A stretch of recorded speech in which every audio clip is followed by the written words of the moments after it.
This is CTV News with Nafisa Kareem.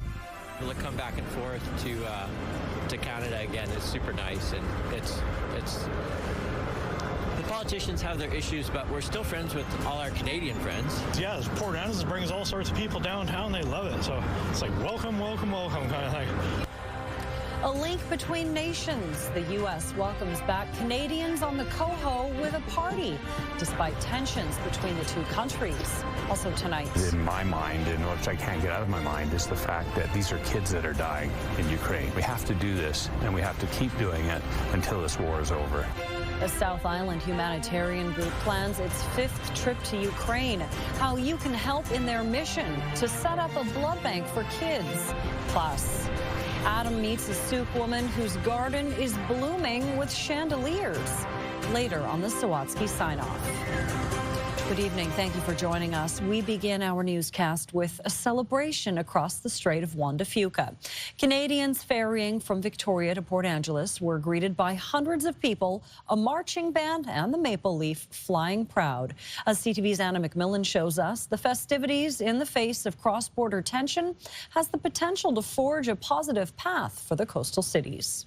The Coho Ferry is back in service after its winter break, and its first trip of the day took U.S. travelers across the strait to Victoria. The last time I came here, I made the joke, like, I feel 5 pounds lighter, the air feels cleaner, but, like, it's, like, so genuine, because just America's not the greatest. As people from the States arrive, the queue on the Canadian side grows for the cross-border trip to Washington. I'm also here to meet my wife, who's in a rowboat down there, who rowed across the strait last night from Port Angeles, so she could be on the ferry in the morning when it showed up in Port Angeles and roll off for the party. The party in question is a repeat of last year's greeting for Canadian travelers arriving in Port Angeles. They're just real happy seeing everybody kind of thing, because, yeah, Port Angeles brings all sorts of people downtown. They love it. Round 2 of the welcome party saw hundreds of people celebrating the Coho's arrival. Our relationship doesn't need to change because of what's happening at the federal level.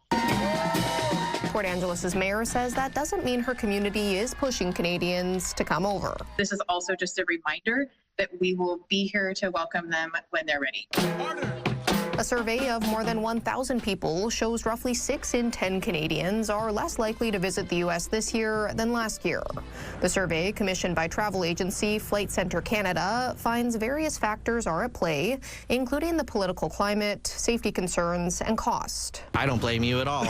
I mean, we live it day to day. We understand, why people are turned off by the country right now. We know actually quite a few Canadians that are choosing not to travel right now, and it's reasonable. Still, Port Angeles' mayor says there's reason for optimism. I've been in some calls with local electeds from the Northwest region of Washington and Vancouver Island with the MP and our congressional representative, and those are relationships we might not have even had without this unfortunate circumstance at the federal level. If today's party is any indication, she says the relationship between Port Angeles and Victoria could come out stronger than ever before. Anna McMillan, CTV News.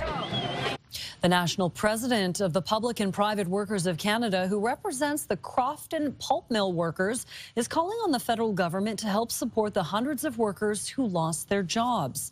The majority of the workers were laid off a couple weeks ago. Around 60 will remain until sometime in April, when the shutdown stage will be complete. The union says employees have not been able to access the federal government softwood lumber support fund. That's something Courtney Alberni MP Gord Johns has been advocating for in Ottawa. Actual families that are impacted here, and we need to move on and get this funding in place for the workers, to help them transition. A lot of us are 50 to 60 years old. A lot of us have done the line of progression all the way up through, and probably up 40 years there. You're not open to any other training. The official last day for the mill is April 7th. A Nanaimo First Nation is demanding an investigation after it claims coastal waters are being contaminated by big industry. Nanaimo leadership are calling for an investigation and further accountability after it says an oil spill and other toxic discharge are poisoning local waters. In early January, the Ministry of Environment determined 1,600 litres of diesel fuel leaked into the waters off Duke Point outside Nanaimo through a drainage pipe. Today, the First Nation is blaming the company Environmental 360 Solutions for the pollution. The Ministry of Environment says the company was determined to be responsible for the spill and aided in the initial cleanup efforts. However, the company's founder tells CTV News today these are false accusations and says it has been cleared of any wrongdoing. Nanaimo also claims that the Western Forest Products Duke Point mill has a history of allowing toxic discharge to enter its traditional waters. Western Forest Products says the concerns relate to water runoff that comes in contact with wood and wood particles. The company says it has implemented multiple measures to manage it, which have been accepted by Environment and Climate Change Canada. It adds it is prepared to immediately install upgrades once the necessary permits are granted. The nation is calling on all levels of government to investigate these spills and hold big industries accountable. A humanitarian team from the West Shore is preparing to embark on its 5th trip to Ukraine with the goal of establishing a blood bank at a children's hospital on the west side of the country. As CTV's Brendan Strain shows us, with the war now stretching into its 4th year, the need for blood to treat children has never been greater. When a child is battling pediatric cancer, access to blood can be the difference between life and death. Every year in our hospital we did more than 2,000 blood transfusions. Oleg Adamanuk runs a children's hospital in the west of Ukraine, serving a region of more than 1.5 million people. Living in a war zone, that life-saving treatment is often disrupted. Every day we have a drone attack, we have a rocket attack. Sending children already fighting a battle with cancer into that hospital's bomb shelter to continue their treatment. The Regional Children's Hospital in Ivano-Frankivsk contacted us and said that they desperately need this equipment for blood transfusion. It's really important when the blood located in hospital. Bruce Brown and Bob Beckett are with Vancouver Island Supports Ukraine. In April, they will embark on their 5th trip to the war-torn country with the goal of establishing a blood bank within that children's hospital. The goal is to raise $50,000 for that equipment, and we're short. It's not just those fighting pediatric cancer who receive those transfusions. It's also children injured by Russia's ongoing bombardment of the region. This is a serious issue. Stu Young, the former mayor of Langford, was on the team's first mission to Ukraine. What I came back with in my mind, and which I can't get out of my mind, is the fact that these are kids that are dying in Ukraine. Since that first trip, Young has been raising money for the cause through events like his charity golf tournament. We have to do this, and we have to keep doing it until this war is over. Over the past 4 years, the team has provided hundreds of thousands of dollars in aid to their partners in Ukraine. Their requests deal with needs of children. And for the Ukrainian people, their future is in their children. It's another project requested by the team's partners in Ukraine that could save the lives of thousands of children. Children who in many cases are unfamiliar with a life without war. If there's any way at all that you can provide $5, $100, all of that money, every cent of that will go to the project. To donate, go to Vancouver Island Supports Ukraine's website. Brendan Strain, CTV News, Langford. Professional firefighters on Vancouver Island are coming together this weekend to raise money for the first responders and people of Tumbler Ridge. The campaign is called Helmets to Hearts and involves 14 island fire departments from Souk to Salt Spring and Nanaimo. The firefighters, along with several Victoria-based sports teams, will be out in the community on Saturday from noon to 4, accepting cash and electronic donations. They will also be in attendance at the Victoria Royals game. The goal to support families and first responders in Tumbler Ridge. All the money raised will go to the Parent Advisory Council, with a portion set aside for first responders. I used to work in Tumbler Ridge in the region. Another member of Victoria did as well, so that's where this idea came from. We have personal connections to the area, and we want to be able to show those people the support. The whole world sort of felt a lot of sympathy for them, and us as firefighters, we like to think of ourselves as people of action, and so we started to think of what we could do to help. Locations will be posted on the fire department's social media accounts. Online donations will also be accepted by going to the Victoria Firefighters website. A beacon of hope for the Pacific Northwest whale population, scientists have confirmed the birth of a new southern resident killer whale. Earlier this month, researchers at the Center for Whale Research spotted a calf near Race Rocks in the Strait of Juan de Fuca.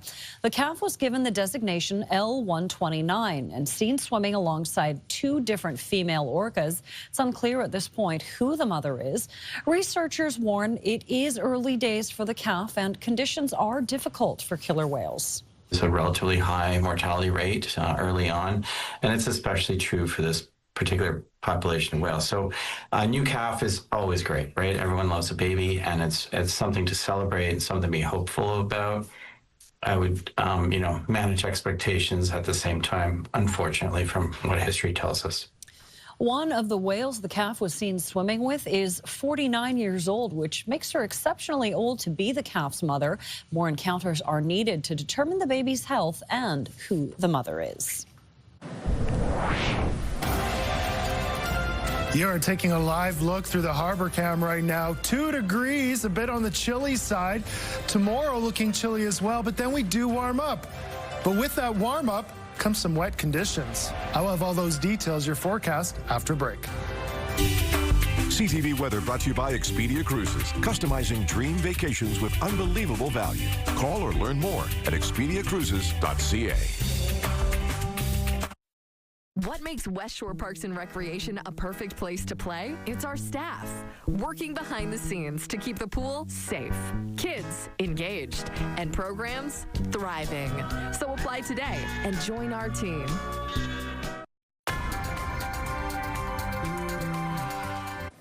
Corey joins us now with the forecast. This is my favorite kind of weather, when it is brilliantly sunny but also crisp. Okay, well, unfortunately, your type of weather is coming to an end. Come tomorrow, we're done with the sun. We're going to be seeing the cloud come in, and then we've got some showers and rain. Some areas of the island could be seeing a bit of a rain-snow mix. Right now, temperature-wise, we're seeing a range from 3 in Victoria to 6 in Tofino. Port Hardy a little bit cooler at 2 degrees. Winds nice and light. Let's take a look at the current conditions, where we are seeing mostly clear skies still throughout much of the island. A little bit more cloud towards Victoria right now, but mostly clear. That is going to change as we go throughout the rest of the evening and overnight period. Still just a little bit of cloud, but then overnight the cloud starts to move in. Northern areas and coastal regions could start to see a bit of a rain-snow mix, especially in higher elevations. We'll see that from Tofino to Port Hardy as we go throughout the early parts of Friday, and then other areas of the island we'll start to see it as we get into late Friday. Once we get into Saturday, we're going to start to see things really pick up, rain move in. Victoria's going to get a better shot of it as we go throughout later parts of Saturday into Sunday. Let's take a look at the forecast for the North Island. Tomorrow, windy as well. Again, bit on the chilly side to start off, -4. We could see a bit of a rain-snow mix, especially at higher elevations, high of 3. And then we warm up a bit, but it's going to be wet. Saturday, Sunday, we've got rain and showers. Showers Sunday, 8 and 7, and then a chance of showers and then rain once again as we go throughout the beginning of next week. As we take a look at the inland areas of the island, for tomorrow, even cooler, only a high of 1. So potential for a rain-snow mix. Periods of rain, snow, also early Saturday, turning to some rain, and then periods of rain on Sunday, but a little bit warmer, 8, and then we start off with a 7 on Monday. As we take a look at the West Coast, periods of rain for Friday, Saturday, and Sunday. Temperatures continue to climb, a little bit warmer than the other areas we were looking at. 5 for Friday, and then 8 and 10 for Saturday, Sunday. Monday, Tuesday, still some scattered showers in and around the region. As we take a look at Comox, cool. -2 to start, only 1 for a high for tomorrow. Periods of rain, snow mix, especially once again at higher elevations. Along the coastal regions, though, throughout the island, we are going to be seeing mostly wet conditions. But as you move further inland, higher elevations, could see some wet flurries and snow.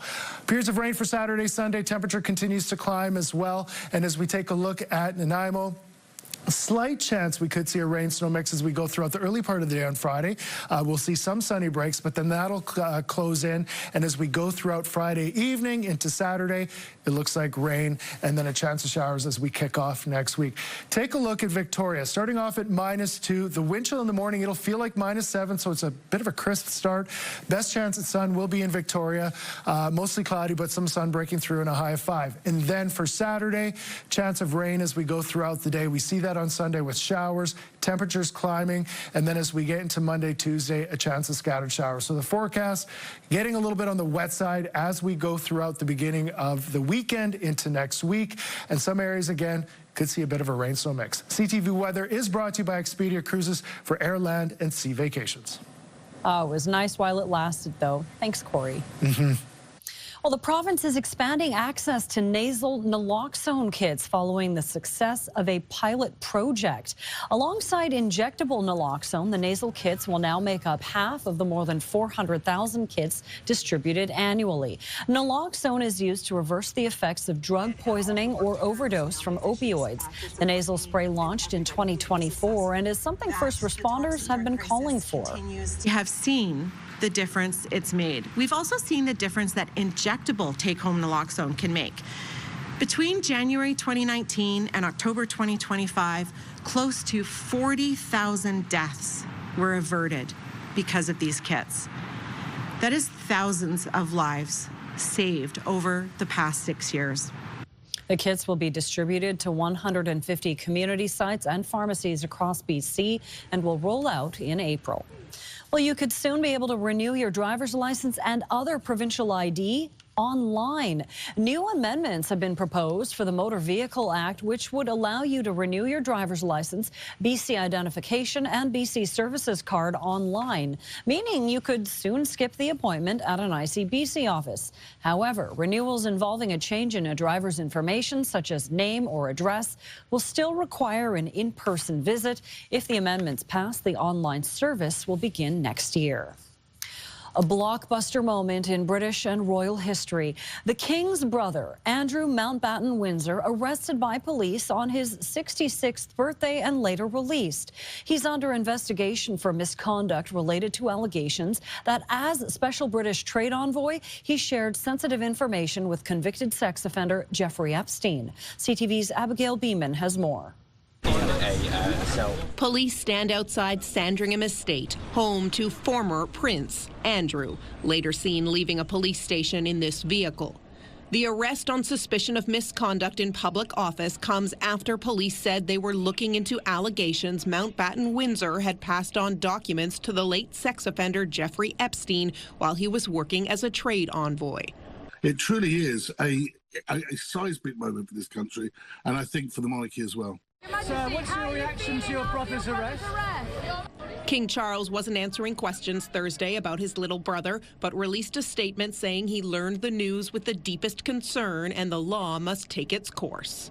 Mountbatten Windsor spent a decade as trade envoy. He made about a dozen visits to Canada in that period. Emails released in the Epstein files suggest he shared UK government reports in 2010. Mountbatten Windsor has always denied wrongdoing. Whether those details that were passed on by Andrew to Epstein were all part of his job and part of his responsibilities, well, that's an open question. However, the official guidance for trade envoys was that they have a duty of confidentiality. The family of Virginia Giuffre says the arrest is a win for Epstein victims. She died by suicide in May and in 2022 settled a lawsuit accusing the former prince of sexually abusing her as a teenager. I think we're very hopeful that this is the start of the domino effect. This is where the house of cards starts falling. Police released a short statement after the former prince was seen leaving the police station, saying he was released under investigation with some police searches of royal property still underway. Abigail Beeman, CTV News, Ottawa. After the break, Adam takes a tour of an illuminating garden on the Sawatsky sign-off. Stay with us. Finally, Adam meets a woman in Souk whose garden is blooming with chandeliers on the Sawatsky sign-off. You're going to come into my garden. while other gardeners are welcoming flowers growing from the ground. And it's a chandelier garden. Joanna Young is appreciating what's perennially blossoming from above. I just love chandeliers. Joanna planted her first chandelier years ago during a home renovation. I collect them all the time now. Now that they are a casualty of so many other people's redecorating. And then they'll sell them for cheap because they think, they're ugly. Well, some may say they're out of style once they're displayed out of doors. But once they get into the garden, they're gorgeous. There's no watering required, no weeding needed, and no matter the season, Joanna says, blooming's guaranteed. Little ones and big ones and strange ones. There's the one that a bear broke after wandering into their backyard, another one that a hummingbird raised her babies in, and these ones that require adjustments on the windiest of days. Because the tree will come down and hit the bottom. But the wind, Joanna says, is always welcome. When the trees dance, all the chandeliers move. And they make a music together that if the sun is shining just right, see how the prisms all make little fairies? Seems to attract colorful creatures to dance along with them. When my granddaughters were little, they used to chase the fairies. And in this time when so many of us choose to escape into our screens, Joanna has found that by getting out into her chandelier garden, it's just like a real magical place to be. You don't need to connect to electricity to illuminate your imagination. Adam Sawatsky, CTV News, Souk. The Sawatsky Sign-Off, brought to you by Coastal Community Credit Union. Bank happy at Coastal Community Credit Union. That's it for CTV News Vancouver Island. Thank you for joining us. Good night.